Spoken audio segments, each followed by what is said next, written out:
Estão todos? Estão bem? Graças a Deus. É muito bom estar aqui novamente com os irmãos para estudarmos a sua santa palavra, a palavra de Deus. E neste dia, nesta postagem, eu gostaria de falar com os irmãos a respeito de conversão.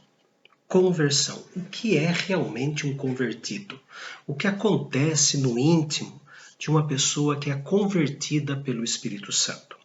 Nós temos fraquezas, nós temos dificuldades, nós temos lutas dentro de nós para vencer as tentações, mas o que é o convertido?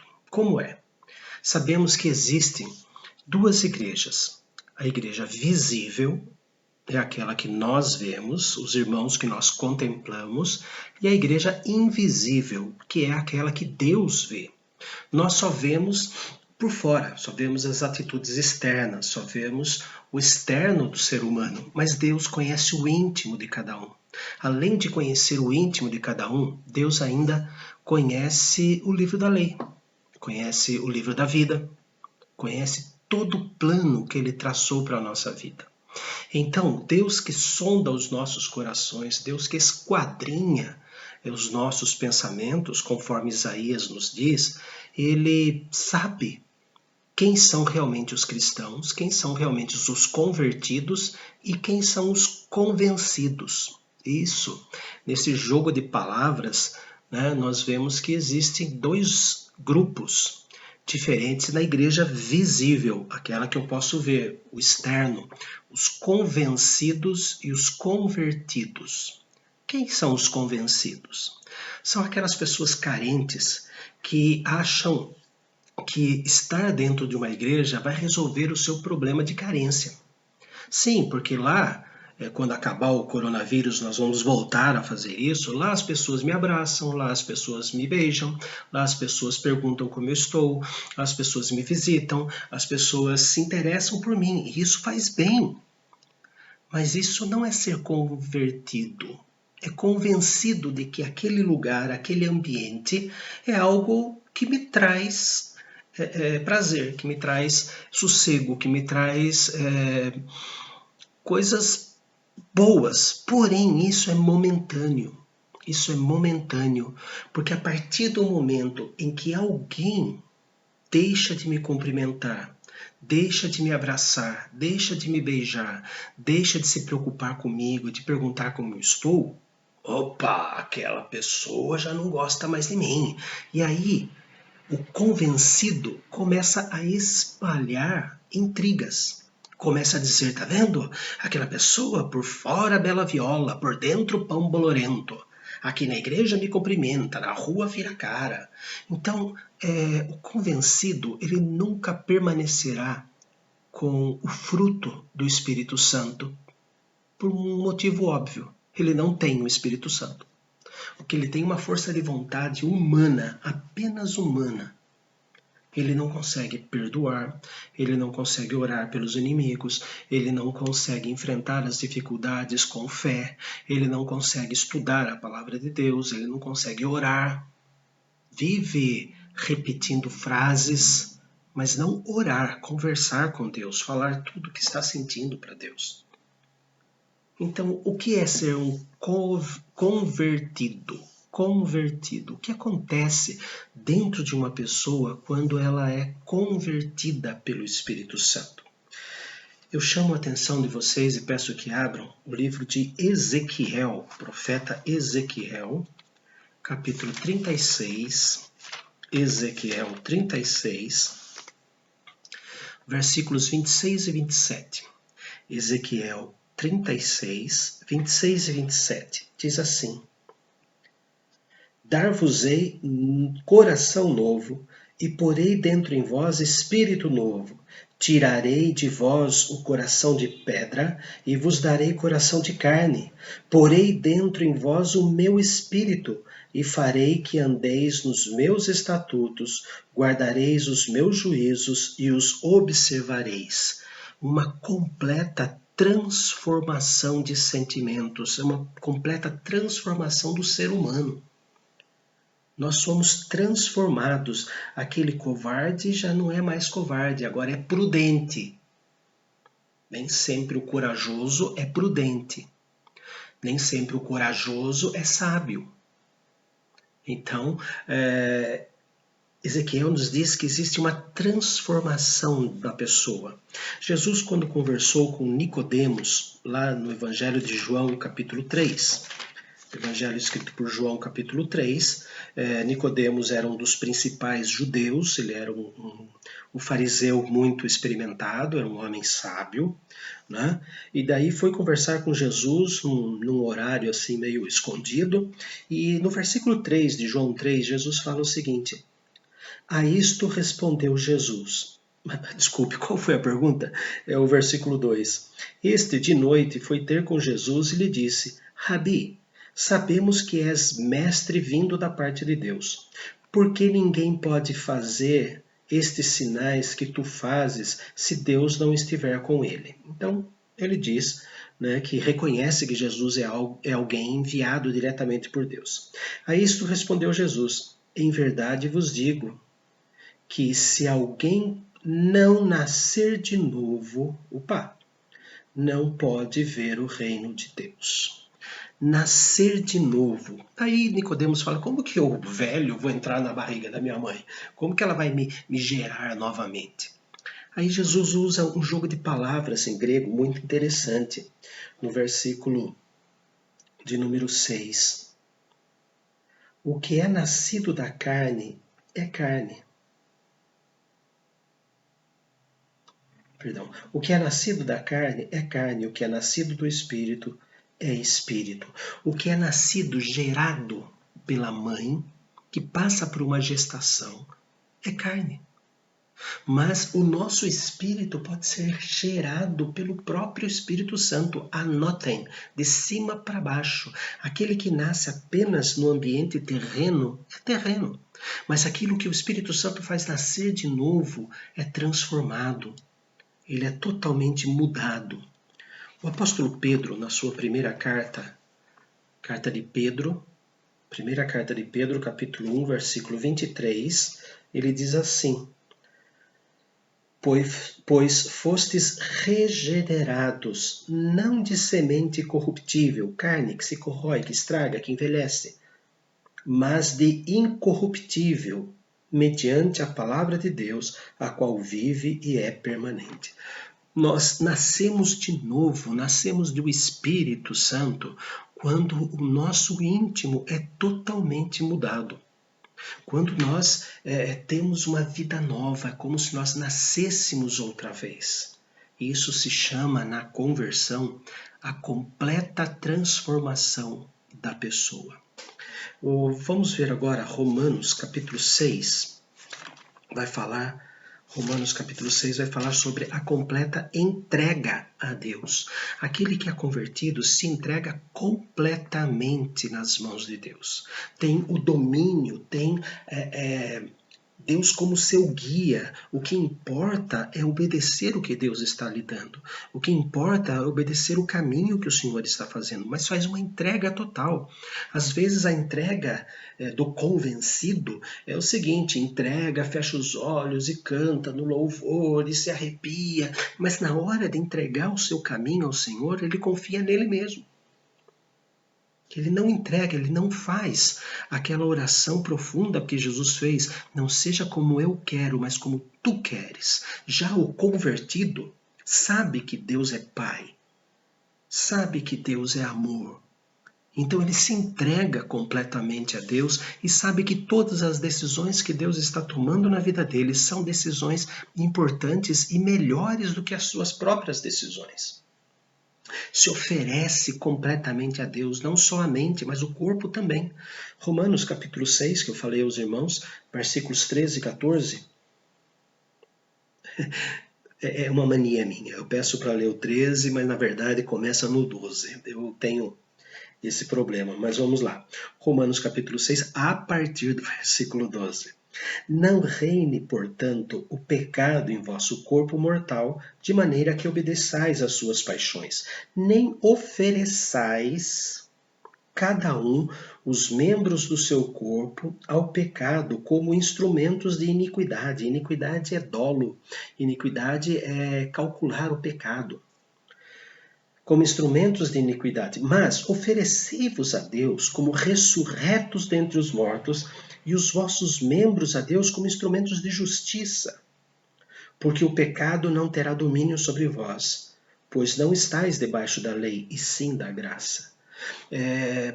Alguns usam esse texto para dizer que o Antigo Testamento não vale mais, mas não é isso que o apóstolo Paulo está dizendo.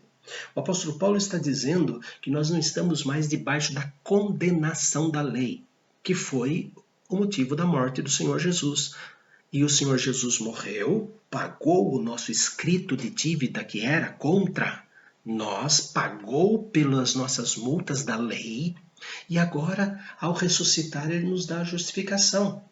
Ele nos dá um papel, vamos dizer assim, né? Nos dá o alvará de soltura, porque a pena foi paga. Então isso se chama graça.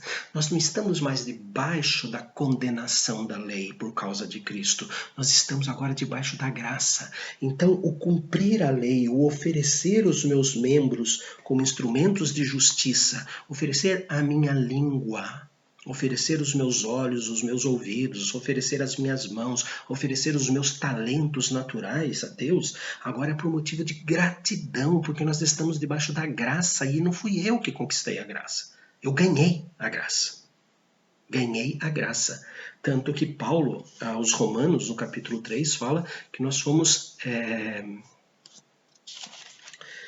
justificados gratuitamente por sua graça. Versículo 24 do capítulo 3. Nós somos gratuitamente salvos. Então nós temos que fazer uma entrega total. Ainda em Romanos, capítulo 12, versículo 1, Romanos 12, versículo 1, diz assim: rogo-vos, pois, irmãos, pelas misericórdias de Deus, que apresenteis os vossos corpos por sacrifício vivo, santo e agradável a Deus, que é o vosso culto racional. O culto tem que ser lógico, racional. Eu sei o que eu estou fazendo dentro da igreja. Eu estou para agradecer, como diz Paulo em Romanos 12, 1, pelas misericórdias de Deus. Eu estou agradecendo as misericórdias.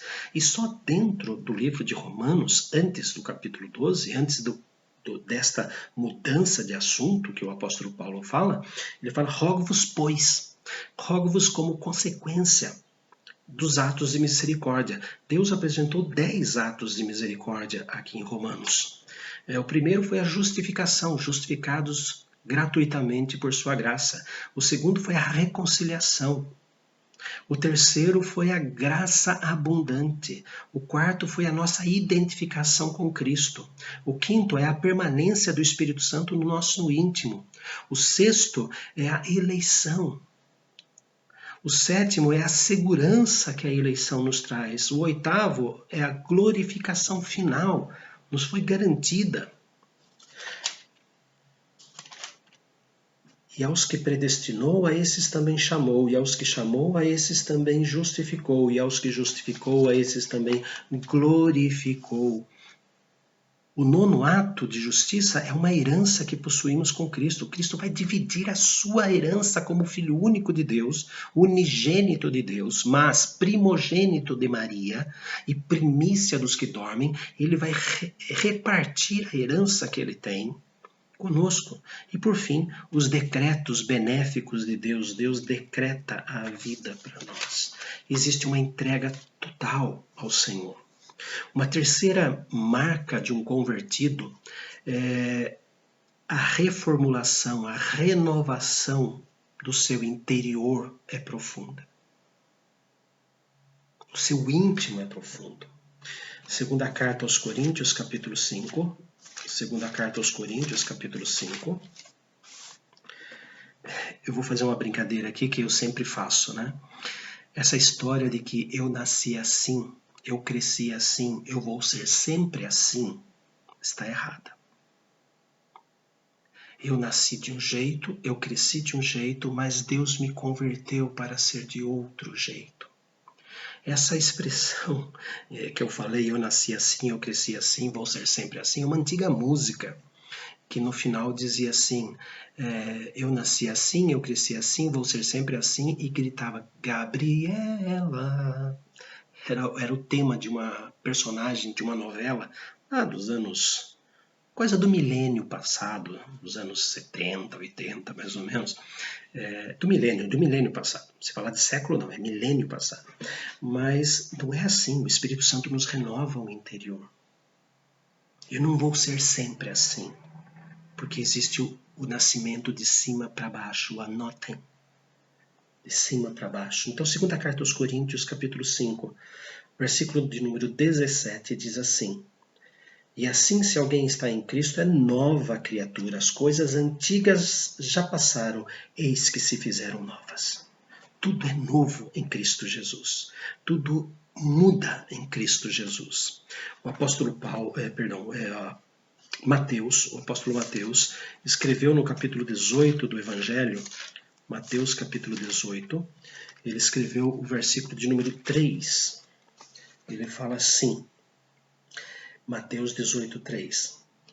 E disse, em verdade vos digo que, se não vos converterdes, não mudar a vida, não mudar o pensamento, e não vos tornardes como crianças, nascer de novo, de modo algum entrareis no reino dos céus.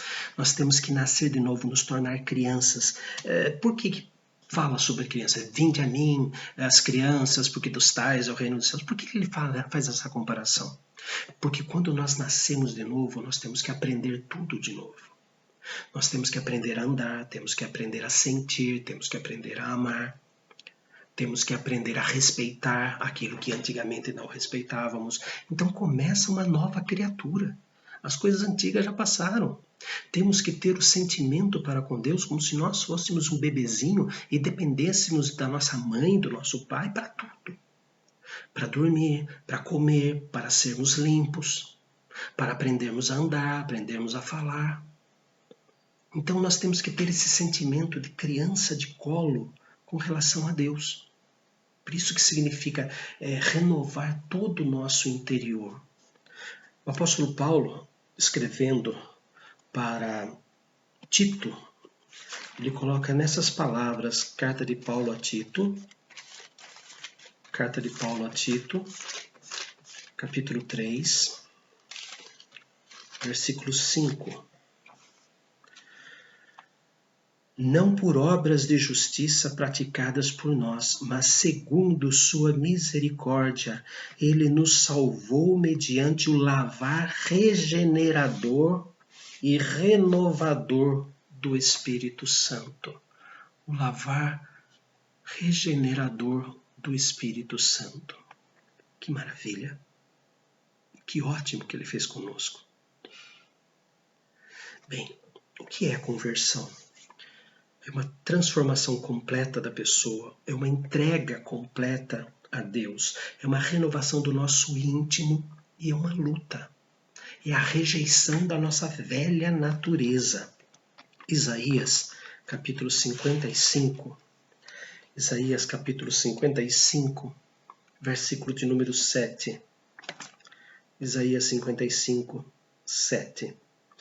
Deixe o perverso o seu caminho, o iníquo os seus pensamentos. Converta-se ao Senhor, que se compadecerá dele, e volte-se para o nosso Deus, porque é rico em perdoar. Volte para ele. Deixe as coisas antigas para trás. Comece tudo de novo. Comece novo de novo. Aproveite esse coronavírus, essa quarentena, e nasça de novo. Mude os seus pensamentos. E ninguém vai dizer, aliás, alguém vai dizer, é claro, que você virou casaca, que você,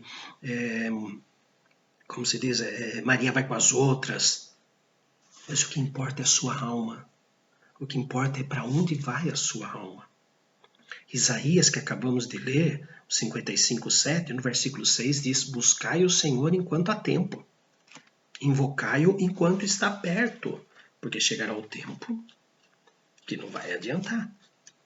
Não vai adiantar. Efésios capítulo 4, versículos 21 a 25. Efésios 4, 21 a 25.